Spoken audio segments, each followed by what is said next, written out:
दक्षिण अफ्रीका के जोहान्सबर्ग में हो रहा है ब्रिक्स समिट, जहां भारत के प्रधानमंत्री मोदी जी पहुंच चुके हैं। अब यहाँ पे देखेंगे कि पिछले 5 साल में यह प्रधानमंत्री का दक्षिण अफ्रीका का दौरा है, ये दूसरा दौरा है। अब यहाँ देखेंगे ब्रिक्स सम्मेलन में हिस्सा लेना ही नहीं बल्कि अफ्रीका में भारत की पकड़ मजबूत करना चाहता है भारत। अब यहाँ पे देखेंगे कि दक्षिण अफ्रीका 5वां ऐसा देश है जहाँ चीन का सबसे ज़्यादा प्रभाव दक्षिण अफ्रीका पे ही है। और भारत अफ्रीकी देशों को कर्ज देने के मामले में, ये जितने भी अफ्रीकी नेशंस हैं इनको कर्ज देने के मामले में दूसरे नंबर पे है और यहाँ पे चीन पहले नंबर पे है। तो अफ्रीकी देश कर्ज को चुकाने में अधिकांश नाकामयाब हैं क्योंकि गरीब देश हैं, वो चुका नहीं पाते हैं कर्ज। ठीक है, तो इसी वजह से चीन यहाँ पे इन अफ्रीकी देशों में यहाँ की सरकारों के फैसलों को बहुत ज़्यादा प्रभावित करता है। अफ्रीका का भरोसेमंद बनेगा भारत।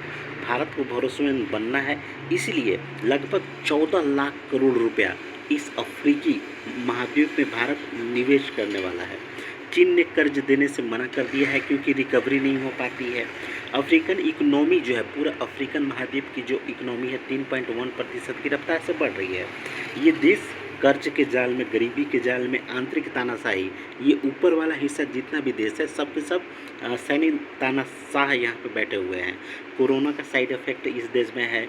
सबसे ज़्यादा प्रभाव पड़ा है इस देश में रूस यूक्रेन जंग से। ये ऊपर वाला हिस्सा आप देख रहे हैं, इसके ऊपर यहाँ पे देखिए भूमध्य सागर है, इसके ऊपर यूरोप है और यहाँ पे आप देख सकते हैं इटली के जस्ट बगल में कि यहाँ पे रूस और यूक्रेन में जंग होने की वजह से सप्लाई लाइन प्रभावित हो गई है, जिससे अफ्रीका महाद्वीप में इस वाले इलाके में, ऊपरी इलाकों में 20% यहाँ के लोग, लगभग 20 करोड़ 80 लाख लोग भूखमरी के शिकार हैं इस ऊपरी इलाकों में। और यहीं से अवैध माइग्रेशन भूमध्य सागर होते हुए यूरोप तरफ हो जाता है। तो रूस और यूक्रेन जंग से यहाँ भूखमरी ज़बरदस्त है, सप्लाई लाइन पूरी तरह से प्रभावित हो चुकी है।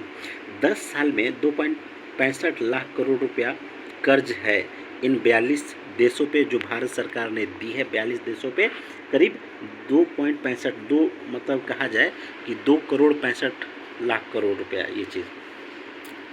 हाँ, अब यहाँ माफ़ कीजिएगा 2.65 लाख करोड़, ये ज़्यादा उचित है।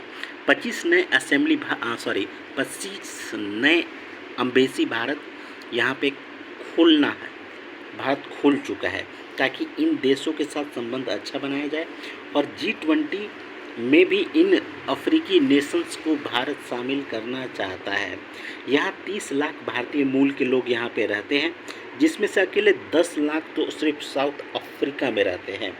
ठीक है, अब यहाँ पे साउथ अफ्रीका में जो ये सम्मेलन हो रहा है निश्चित रूप से काफ़ी ज़्यादा सफल रहेगा।